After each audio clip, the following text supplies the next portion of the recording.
It was late at night, and the subway car was nearly empty. A woman sat quietly. Suddenly, she heard loud voices. 3 boys were shouting at a homeless man. They grabbed his blanket and laughed. The woman felt scared. She wanted to look away, but she couldn't. The man looked helpless. The man stood up. "Leave him alone. Give it back." The boys turned to the man and sneered. "For what?" The woman froze. She wanted to help, but her legs wouldn't move. She wasn't brave like the man. The boys started to push the man. Everyone else in the subway car looked away. The woman's heart pounded. What if they hurt him? She didn't know what to do, but then she remembered her dad's word. Courage means doing what's right, even when you're scared. Erin took a deep breath. "Stop!" Her voice was shaky, but it was loud. The boys looked at her in surprise. "What are you going to do about it?" "I'll call the police, and this subway has cameras. They'll catch you." Her hands trembled, but she didn't back down. The boys looked around. Other passengers were now watching. A woman took out her phone to record. An old man glared at the boy. "Let's go." They dropped the blanket and left the train. The man in the suit smiled at the woman. "Thank you. That was brave." Erin sat down, still shaking. "I was scared. Bravery only matters when you're afraid." A woman lived in a quiet neighborhood. She mostly kept to herself, but something about her neighbors always felt off. One day, she noticed bruises on the woman next door. At first, she shrugged it off.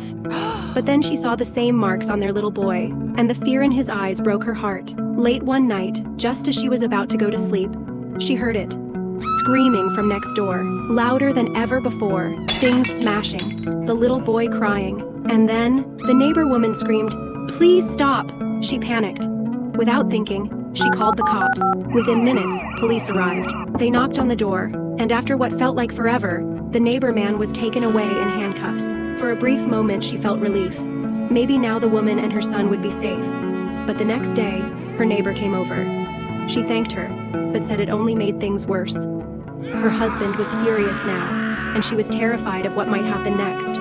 This old man sat on a park bench giving away free sandwiches to anyone who passed by. 3 teenage bullies approached him. "Hey, old man, give us your wallet too." But he smiled and handed them his entire lunch bag. "Here, take everything. I made extra." The bullies looked confused. "What's wrong with you? Are you crazy?" But he even gave them his jacket. "It's getting cold. You need this more than me." The bullies stared at each other. "This guy's completely lost it, man." So they decided to follow him. Later, they saw him kneeling by a small grave, talking softly. The bullies hid behind a tree and listened. "God, I know you took my grandson for a reason, but I miss him so much. Today's his birthday. He would have been 8. The old man wiped his tears. "I give away his favorite sandwiches, hoping to feel close to him again. Please help me understand your plan." One bully stepped forward, crying. "Sir, we're sorry. We didn't know." The old man looked up. "God sends angels in many forms. Today, you 3 reminded me that kindness still lives in young hearts. Maybe that was his gift to me." The bullies knelt beside him. "We'll help you remember him, sir. Every day, if you want. Comment yes if God works in mysterious ways." After we ran into his ex,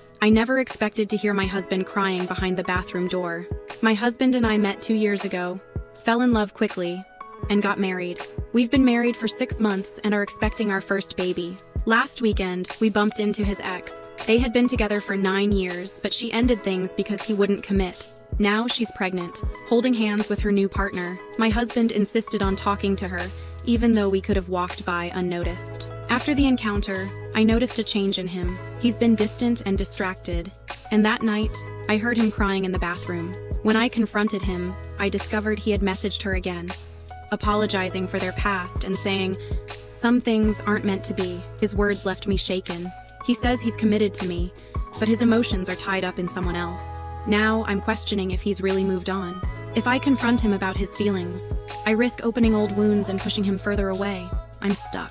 A man sat alone in his car. "Mom, I don't think I can take it anymore. You have everything you ever wanted. A big house, a fancy car, a great job, and a wonderful wife. Why are you unhappy?" The man had worked tirelessly his entire life. Growing up with nothing, he'd always dreamed of success. After years of hard work, he'd achieved everything he thought would bring him fulfillment. But something was missing. He was always busy. He often staying late into the night, missing family dinners, and barely spending time with his wife or their baby. One evening, the man's phone buzzed. It was a video of his baby took her first steps. The man froze, realizing with a heavy sense of regret that he had missed it. On his way home, he noticed an elderly man sitting on the side of the road. "Are you okay?" "I'm fine, just hungry. When I was young, I worked hard for success too. But in the end, I lost my family along the way." The man felt as though a mirror had been held up to his life. The next day, he changed his schedule, rearranged his priorities. He came home earlier, shared a meal with his wife, and spent time playing with his baby. For the first time in a long while, he felt a sense of peace and happiness. A woman sat quietly quietly in a cold subway car. Her heart felt heavy because she had just broken up with her boyfriend. He had told her, "You're too emotional," and those words hurt deeply. The woman felt sad, angry, and alone. As the subway moved, a man at the other end of the car started yelling. He was angry, kicking seats and scaring the passengers. The woman wanted to stay quiet and ignore him, but her emotions made her feel restless and upset. The man's anger reminded her of her own feelings, loud and out of control. The woman thought about standing up and yelling back at the man, but she remembered something important. She couldn't control her feelings, but she could control her actions. What can I do to make things better without adding more anger? The woman stood up, pressed the emergency button. Some passengers looked at her with surprise and others looked relieved. Soon the train stopped at the next station. Security came and escorted the angry man off the train. The car became quiet again. A woman with a baby smiled at her and whispered, "Thank you." She felt proud of her choice. Her emotions were strong, and sometimes they felt overwhelming, but she could decide how to act. A woman sat in her car, staring at her phone. Her co-workers were laughing at her idea from the meeting. Why are they so mean? Why can't they just leave me alone? She thought. She went home feeling upset. She told her best friend Mia about it. They made fun of my idea. It hurts so much. Do you believe them? It doesn't matter. They make me feel terrible. No one can make you feel anything. You choose how you feel. The woman frowned. She didn't think Mia understood. The next day at work, the woman felt even worse. During a meeting, someone interrupted her. She got angry and yelled, "If you think my ideas are so bad, why don't you try it yourself?" Her boss frowned. That was unprofessional. The woman felt ashamed. Why do I always lose control? That evening, as the woman walked home, a boy on a bike almost ran into her. She shouted at him, and the boy started to cry. His mom ran over and said, "Don't yell at my son!" The woman stopped. She saw the boy's tears and realized something. He didn't try to hurt me, just like my coworkers didn't control my feelings. I did. The next day, when a coworker made a rude comment, the woman didn't get upset. Instead, she smiled and said, "Thanks for your opinion." A rich man and his girlfriend walk toward a fancy restaurant. They see a poor woman sitting on a bench. The woman closes her eyes. She whispers a prayer before eating her small sandwich. The boyfriend laughs loudly. "Look at that loser. She thinks praying will make her rich?" The girlfriend touches his arm. "Babe, please don't be mean." He rolls his eyes. "You should listen to me. God doesn't help poor people." The girlfriend feels sad. She keeps looking at the praying woman. The woman opens her eyes and smiles peacefully. The boyfriend walks closer. "Hey lady, praying won't pay your bills. Get a real job." The woman stays quiet. She keeps eating her small sandwich. Suddenly, a mean teenager runs by. He kicks the woman's bag. Her water bottle falls and breaks. The woman starts crying. People walk past. Nobody stops to help. The girlfriend stands up. "I want to help her." The boyfriend grabs her arm. "Don't be stupid. She's nothing. Let's go eat." "No, she needs help," the girlfriend says. "Fine. If you help her, we're done. Choose now," the boyfriend yells. The girlfriend pulls her arm away. She runs to the crying woman. The boyfriend throws his hands up. "Whatever. You're both losers." He storms into the restaurant alone. The girlfriend kneels down. "Ma'am, are you okay?" The woman wipes her tears. "Thank you, kind soul. My son is sick.